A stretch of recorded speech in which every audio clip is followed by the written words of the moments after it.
प्रधानमंत्री नरेंद्र मोदी के 2 दिवसीय दौरे के दूसरे दिन एक अच्छी खबर रूस से आई।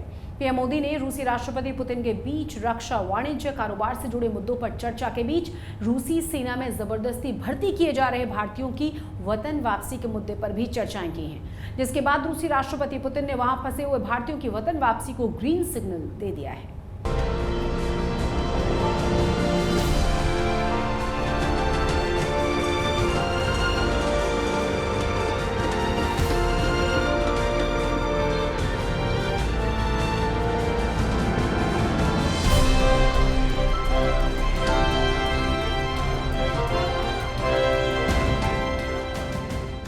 मॉस्को में पीएम मोदी के 2 दिन देखते ही देखते बीत गए। हवाई अड्डे से शुरू हुआ जश्न का सिलसिला थमा ही नहीं। कभी पीएम मोदी के स्वागत में विदेशी जमीन पर गरबे के रंग बिखर रहे थे, कभी ढोल नगाड़े बज रहे थे, तो कभी भारतीय नृत्य संगीत के सांस्कृतिक कार्यक्रम हो रहे थे। कभी राष्ट्रपति पुतिन गले लगाकर परम मित्र का स्वागत करते दिखे, तो कभी खुद से ड्राइव करके कार्ट पर पीएम को सैर कराते।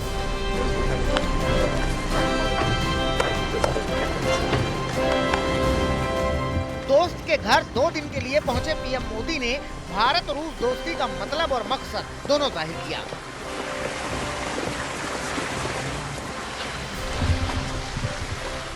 रूस शब्द सुनते ही हर भारतीय के मन में पहला शब्द आता है भारत के सुख दुख का साथी, भारत का भरोसेमंद दोस्त।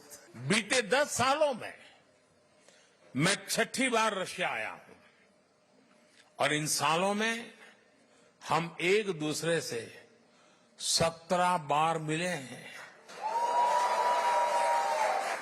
ये सारी मीटिंग ट्रस्ट और रिस्पेक्ट को बढ़ाने वाली रही है। रूस और पुतिन के साथ भारत और मोदी की दोस्ती सिर्फ कूटनीतिक रिश्ते की नहीं, बल्कि 140 करोड़ भारतवासियों के सद्भाव का संदेश लेकर मॉस्को पहुंचे पीएम मोदी के स्वागत सत्कार के हर पल में नजर आई। प्रियत मॉस्को,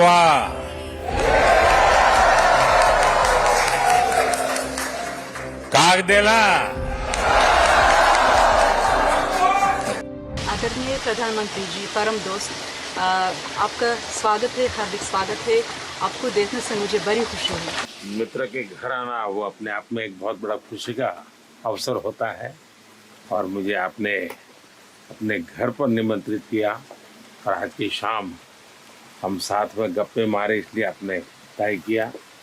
इस कार्यक्रम की रचना के लिए और मुझे घर में बुलाने के लिए मैं आपका बहुत बहुत आभार व्यक्त करता हूँ।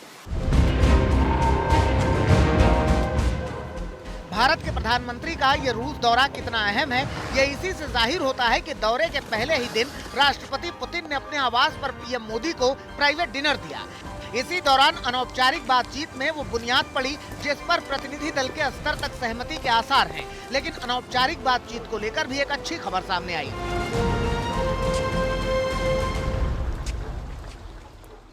बहुत गर्मजोशी से रूस के राष्ट्रपति प्रधानमंत्री से मिले। उस समय जो चर्चा हुई और कई घंटों तक वो चर्चा चली, उसी में प्रधानमंत्री नरेंद्र मोदी ने यह मुद्दा उठाया था कि इन भारतीयों को बरगला कर यहाँ लाया गया था और उन्हें युद्ध के मैदान में भेज दिया गया, तो उन्हें जल्द से जल्द भारत भेजना चाहिए, ये भारत की प्राथमिकता है। सूत्र ये बता रहे हैं कि रूस के राष्ट्रपति ने उन्हें यह आश्वासन दिया कि बहुत जल्दी इन सभी भारतीयों को भारत वापस भेजा जाएगा। खास बात यह है कि भारत से झांसा देकर युद्ध में झोंके गए भारतीयों की वापसी से भारत दुनिया के सामने 2 संदेश साफ तौर पर रख पाएगा। एक तो ये कि भारत की धरती बुद्ध का संदेश देती है, युद्ध का नहीं। जैसा कि उत्तर कोरिया एलानिया तौर पर यूक्रेन युद्ध में प्रशिक्षण देने के लिए अपने विशेषज्ञ सैनिक भेज रहा है। दूसरा ये कि भारतीयों के साथ दुनिया की कोई ताकत नाइंसाफी नहीं कर सकती। Prime Minister raised this issue very strongly, that we should try and get back all internationals back to India as early as possible. And as I mentioned to you, there was a sense of promise from the Russian side on that. Now the two systems will work on it and see how exactly and how expeditiously we can get them back into the country.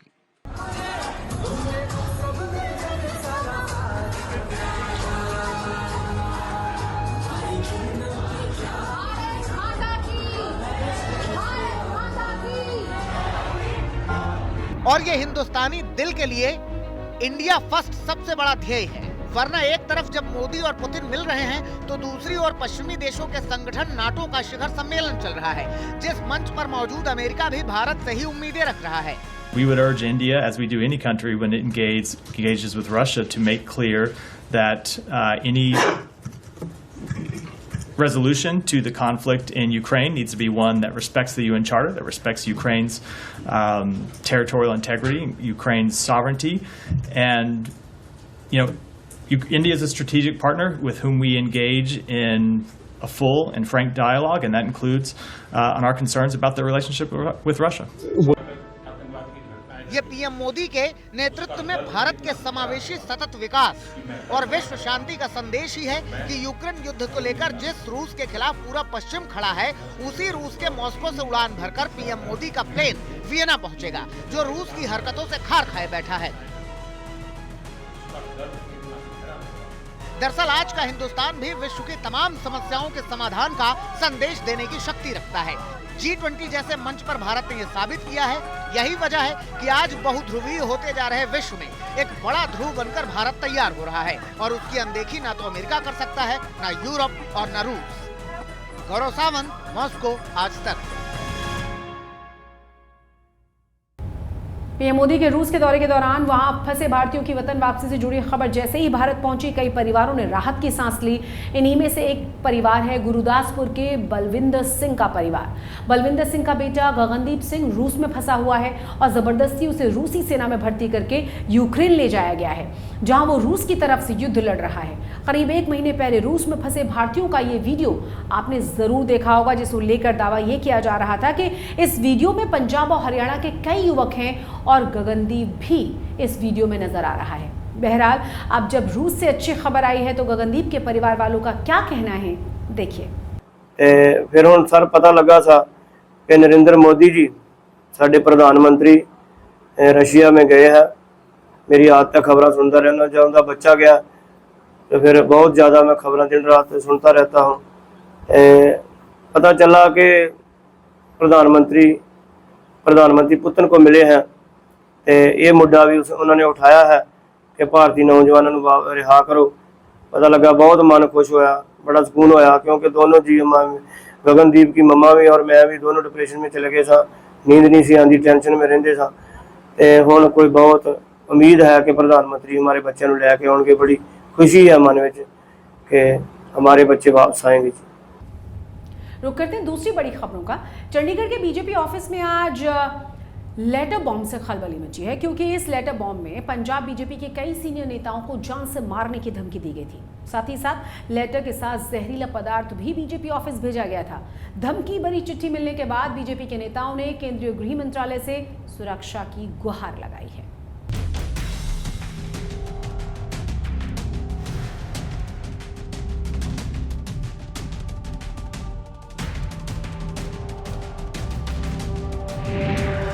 Punjab में BJP नेताओं को मिली धमकी, BJP छोड़ने की दी गई चेतावनी, धमकी भरी चिट्ठी से मची खलबली। बीजेपी नेताओं ने केंद्र सरकार से मांगी सुरक्षा। वाहिगुरू जी का खालसा, वाहिगुरू जी की फतेह। पंजाब में बीजेपी के बढ़ते रसूख और जनाधार के बीच पंजाब बीजेपी के 5 बड़े नेताओं को जान से मारने की धमकी दी गई है।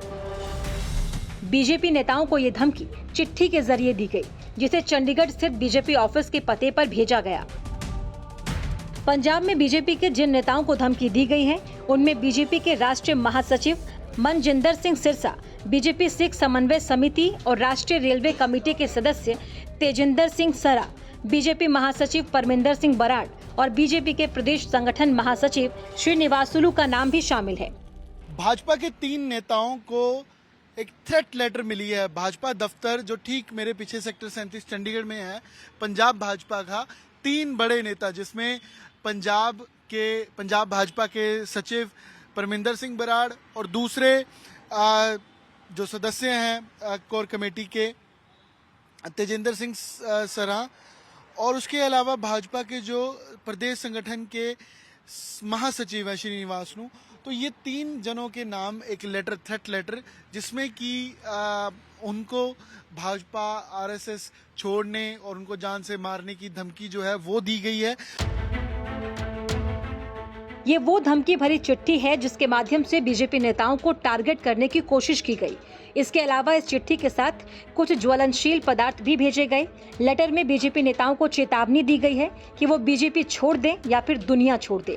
खास बात ये भी है कि लेटर में खालिस्तान और पाकिस्तान जिंदाबाद के नारे भी लिखे गए हैं।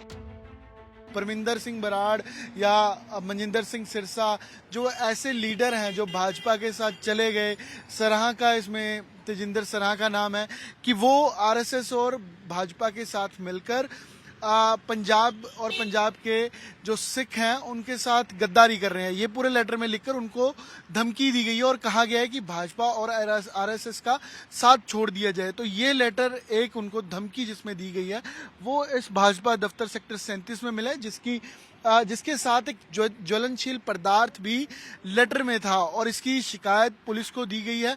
पुलिस के द्वारा उस पदार्थ को फोरेंसिक जांच के लिए भेजा गया और साथ ही लेटर की शिकायत पर कार्रवाई कर इन्वेस्टिगेशन आगे की जा रही है और पुलिस इस मामले में पूरी हरकत में नजर आई है। और यहाँ पर भी जो सेक्टर 37 का भाजपा दफ्तर है आपको नजर आएगा, यहाँ पर भी थोड़ी सिक्योरिटी पहले से ज्यादा टाइट कर दी है। धमकी भरी चिट्ठी मिलने के बाद बीजेपी नेता तेजिंदर सिंह सरान ने चिट्ठी लिखकर केंद्रीय गृह मंत्रालय से सुरक्षा की मांग की है। चंडीगढ़ से इतर अमृतसर में भी बीजेपी के पूर्व प्रधान और पूर्व राज्यसभा मेंबर श्वेत मालिक को भी जान से मारने की धमकी भरा कॉल आया, जिसको लेकर उन्होंने पुलिस में शिकायत दर्ज कराई है। पंजाब भाजपा के पूर्व प्रधान और पूर्व राज्यसभा मैंबर श्वेत मलिक नूं जान तो मारन की धमकी मिली है। हालांकि यह धमकी फोन ते मिली है ते एक गैंगस्टर वालों दी गई है। उस फोन के आधार पर पुलिस नूं श्वेत मलिक द्वारा शिकायत दी गई है, जिस तो बाद पुलिस ने इस मामले दे विच उस गैंगस्टर की कॉल रिकॉर्डिंग तो पहचान की है ते लगातार मामला दर्ज करके उसदे लई छापेमारी की जा रही है। हालांकि इस मामले दे विच हाले वो गैंगस्टर पुलिस के गिरफ्त विच नहीं आया। इस तो पहलां दी गल करिए ते पंजाब भाजपा के चंडीगढ़ जिहड़े दफ्तर दे विच कुछ भाजपा नेतावां नूं जान तो मारन की धमकी दी गई है। एक लैटर के जरिए धमकी दी गई है तो लैटर के नाल एक ज्वलनशील पदार्थ भी उस लैटर के नाल भेजा गया। श्वेत मलिक को धमकी भरा फोन 3 जुलाई की रात को आया था, जिसके बाद से पुलिस इस पूरे मामले में तफ्तीश कर रही है। अब तक की जांच में जो 2 नाम सामने आए हैं वो गौरव और रंजीत नाम के गैंगस्टर का है। ऐसा जी कि 3 तरीक रात नूं लगभग 11:30 के करीब एग्जैक्ट टाइम जिहड़ा है वो ऑन रिकॉर्ड है कॉल दे विच मैनूं एक गौरव नाम के व्यक्ति की कॉल आई कि तुहाडे बारे एक गैंगस्टर रंजीत नाम का बंदा थ्रैटनिंग कर रहा है और वो कहता है कि मैं गोलियां चलाना, मैं वो गैंगस्टर हाँ तो श्वेत मलिक जिहड़ा मैं मंजे ते लम्मा पा देना है तो गोलियां चलानियां उहदे ते वो गौरव नूं फिर मैं क्या मैं रिपोर्ट टू द पुलिस। ਇਹਦੇ ਸੰਬੰਧ ਵਿੱਚ ਜਿਹੜੇ ਸ਼੍ਰੀ ਸ਼ਵੇਤ ਮਲਿਕ ਜੀ ਨੂੰ ਇੱਕ ਅਨਨੋਨ ਬੰਦੇ ਵੱਲੋਂ ਕਾਲ ਕੀਤੀ ਗਈ ਸੀ ਕਿ ਉਹ ਉਹਨਾਂ ਦਾ ਸ਼ੁਭਚਿੰਤਕ ਆ ਤੇ ਅੱਗੇ ਕੋਈ ਥਰਡ ਪਰਸਨ ਉਹਨਾਂ ਦੀ ਸ਼ਾਨ ਦੇ ਖਿਲਾਫ ਬੋਲਦਾ ਆ, ਉਹਨਾਂ ਪ੍ਰਤੀ ਉਹਨੇ ਮਾੜੀ ਸ਼ਬਦਾਵਲੀ ਯੂਜ਼ ਕੀਤੀ ਆ ਔਰ ਇਹਦੇ ਸੰਬੰਧ ਵਿੱਚ ਉਹਨਾਂ ਨੇ ਸਾਡੇ ਧਿਆਨ 'ਚ ਸਾਰੀ ਗੱਲ ਲਿਆਂਦੀ ਔਰ ਅਸੀਂ ਉਸ ਜਿਹੜਾ ਅਨਨੋਨ ਬੰਦਾ ਹੈ ਉਹਨੂੰ ਟਰੇਸ ਕਰਕੇ ਤੇ ਜਲਦੀ ਤੋਂ ਜਲਦੀ ਜੋ ਵੀ ਸੱਚਾਈ ਹੈ ਉਹ ਅਸੀਂ ਸਾਹਮਣੇ ਲਿਆਵਾਂਗੇ।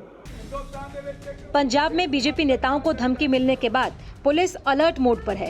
इसके साथ ही धमकी भरे लेटर और जहरीले पदार्थ को जांच के लिए फोरेंसिक लैब भेज दिया गया है।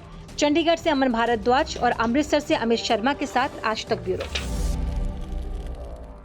नीट परीक्षा में धांधली को लेकर एनएसयूआई के द्वारा चंडीगढ़ में प्रदर्शन किया गया। केंद्र सरकार के खिलाफ सड़क पर प्रदर्शन कर रहे एनएसयूआई के स्टूडेंट्स गवर्नर हाउस का घेराव करने जा रहे थे, जिन्हें पुलिस ने रास्ते में बैरिकेडिंग करके रोक दिया। इस दौरान प्रदर्शन उग्र होता हुआ देखकर पुलिस ने हल्का बल प्रयोग किया और वाटर कैनन के जरिए भीड़ को तितर बितर करने की कोशिश की गई। इस दौरान कई एनएसयूआई के कार्यकर्ताओं को पुलिस ने हिरासत में भी लिया था।